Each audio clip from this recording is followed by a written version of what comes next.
আজকে দেখিয়ে দিয়েছেন যে ঢাকার জোর কতটুকু। দুইজন ছাত্র প্রতিনিধি রয়েছেন, তাদের পদত্যাগ না হওয়া পর্যন্ত এই আন্দোলন শেষ হবে না, এই ঘোষণা আমি দিয়েছিলাম। সরকারকে আগামী 24 ঘন্টা থেকে 48 ঘন্টা পর্যবেক্ষণ করা হবে তারা কি করে, এবং আমার পক্ষ থেকে নগরবাসীর কাছে আমি করজোড়ে ক্ষমা চেয়ে নিচ্ছি।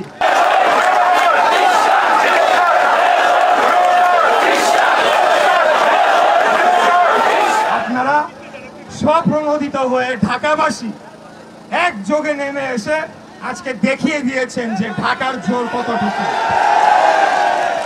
আমরা আশা রাখবো যে বর্তমান অন্তর্বর্তীকালীন সরকার আর একদিনও কালক্ষেপণ না করে অবিলম্বে আদালতের রায় বাস্তবায়ন করার মাধ্যমে তাদের আগামী দিনের এজেন্ডা সেটা জনগণের কাছে ফুটিয়ে তুলে ধরবেন।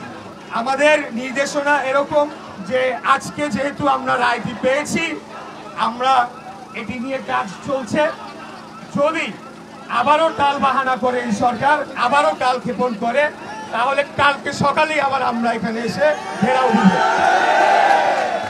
প্রিয় নেতৃবৃন্দ, দ্বিতীয় বিষয় হচ্ছে, আপনারা জানেন যে আমাদের এই কর্মসূচিগুলোর ফলে চরম জনভোগ সৃষ্টি হয় এবং জনগণ দুর্ভোগে পড়ে। রাস্তায় ঘন্টার পর ঘন্টা ট্রাফিকে তারা আটকিয়ে থাকে এবং নাগরিক বিভিন্ন সেবা থেকে তারা বঞ্চিত হয়। এই যে ঘটনাটি ঘটে সেটার জন্য আমাদের নেতা এবং আমরা দুজনেই ঢাকার সাধারণ জনগণের কাছে আমরা আন্তরিকভাবে ক্ষমা প্রার্থনা করছি। পাশাপাশি এটাও বলে দিতে চাই যে শুরুতেই তো এটা আমাদের পরিকল্পনার অংশ ছিল না। বর্তমান সরকার তারা আমাদেরকে অধিকার বঞ্চিত করতে গিয়ে এমন পর্যায়ে নিয়ে যায় যখন আমরা বাধ্য হয়ে এই ধরনের কর্মসূচিতে আসার জন্য আমরা সিদ্ধান্ত নেই। এখন গতকাল আমি একটা কথা বলেছিলাম, যেটি হচ্ছে যে বর্তমান সরকারের ভেতরে যে দুইজন ছাত্র প্রতিনিধি রয়েছেন যারা একটি নতুন রাজনৈতিক দলের সরাসরি সমর্থক এবং সংগঠক হিসেবেই কাজ করছেন, তাদের পদত্যাগ না হওয়া পর্যন্ত এই আন্দোলন শেষ হবে না, এই ঘোষণা আমি দিয়েছিলাম। আমি আমার সেই ঘোষণাকে পুনর্ব্যক্ত করতে চাই, তাদের পদত্যাগ না হওয়া পর্যন্ত এই আন্দোলন চলমান থাকবে। তবে আজকে হাইকোর্টের যেহেতু বাংলাদেশ জাতীয়তাবাদী দল বিএনপি একটি গণতান্ত্রিক, নিয়মতান্ত্রিক এবং আইনের শাসনে বিশ্বাসী রাজনৈতিক দল, আজকের হাইকোর্টের আদেশনার পর আমাদের দল সিদ্ধান্ত নিয়েছে যে আপাতত আমরা স্থগিত রাখবো এবং সরকারকে আগামী 24 ঘন্টা থেকে 48 ঘন্টা পর্যবেক্ষণ করা হবে তারা কি করে, এবং তার পরিপ্রেক্ষিতে তাদের যে কর্মকাণ্ড সেটার উপর ভিত্তি করে পরবর্তী কার্যক্রম নির্দেশনা আসবে এবং নেওয়া হবে। এখন এখানে একটা জিনিস স্পষ্ট বলতে চাই যে রায়ের বিষয়, শপথের বিষয় আলাদা অংশ, আর এটা হয়ে যাওয়া মানে প্রথম যে দাবিটি করেছিলাম যে ছাত্র প্রতিনিধি সহ অন্যান্য প্রতিনিধিদের পদত্যাগ করতে হবে, সেটা কিন্তু পরিবর্তন হবে না। সেই দাবির জায়গায় থাকবে। হয়তোবা সরকারের সাথে আমাদের উচ্চ পর্যায় থেকে আলাপ আলোচনা করে এটিকে সমাধান করার চেষ্টা করবে। যদি না হয় তখন সেই অনুযায়ী ব্যবস্থা নেওয়া হবে আন্দোলন সংগ্রামে। প্রিয় ভাইরা, আজকে আমাদের যতটুকুই অর্জন হয়েছে, আমাদের যুদ্ধ কিন্তু শেষ হয়ে যায় না।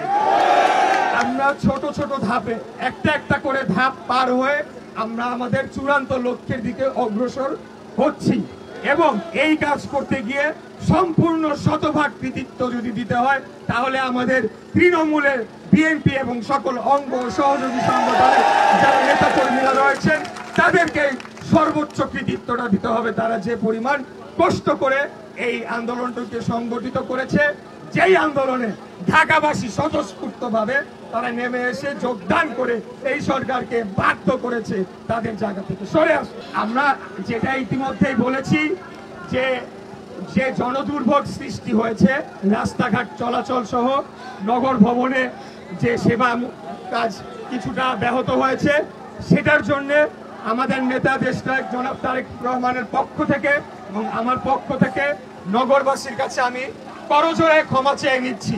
কিন্তু পাশাপাশি এটাও বলে দিতে চাই, একদিন আপনারা অবশ্যই বুঝবেন কেন আমরা আজকে এই কাজটি করেছিলাম।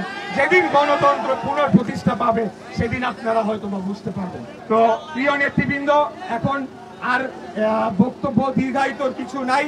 আমাদের নির্দেশনা এটাই, আমরা পর্যবেক্ষণে রাখবো সরকারকে, তারা ধানের শীষের প্রার্থীর সাথে এখন কি ধরনের কি আচরণ করে সেটি দেখার বিষয় রয়েছে। আপনারা জানেন আরেকটি নতুন রাজনৈতিক দল, তারা এটা নিয়ে নানা ধরনের বিভ্রান্তিকর লেখা লিখছে, পোস্ট লিখছে, ভুল আইনি ব্যাখ্যা দিচ্ছে। কিন্তু আমরা বিশ্বাস রাখি প্রফেসর ডক্টর মোহাম্মদ ইউনূস, মাননীয় প্রধান উপদেষ্টা, বাংলাদেশ সরকারের মাননীয় প্রধান উপদেষ্টা, উনি সর্বজন শ্রদ্ধেয় ব্যক্তি, ওনাকে আমরা সবাই শ্রদ্ধা করি।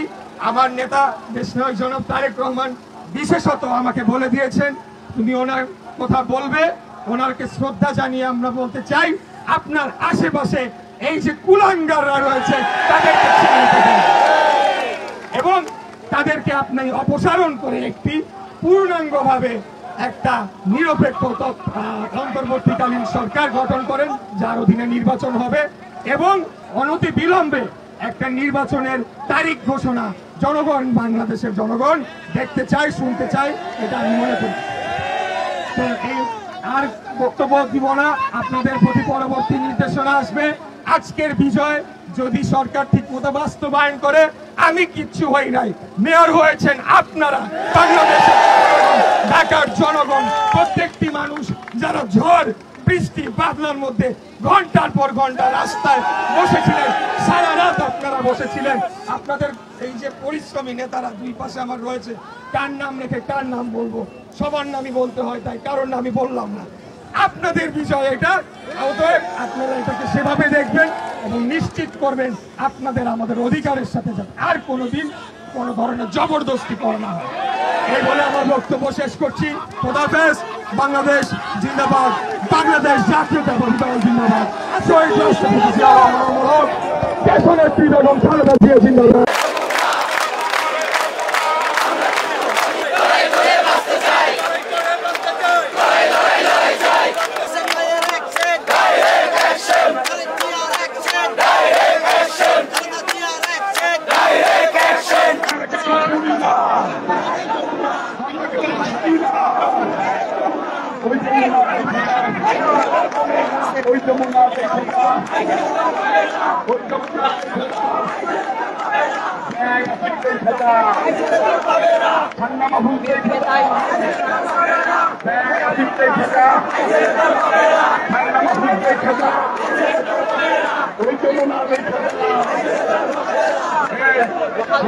এই যমুনা ভূমিকম্প হবে না, স্লোগানে যমুনার নির্বাচন খুলে পড়বে না। এই যমুনার দিকে হাত করে ওই যমুনা দেখে যা, ওই যমুনা দেখে যা, এই যমুনা দেখে যা, এই যমুনা দেখে যা, এই যমুনা দেখে যা।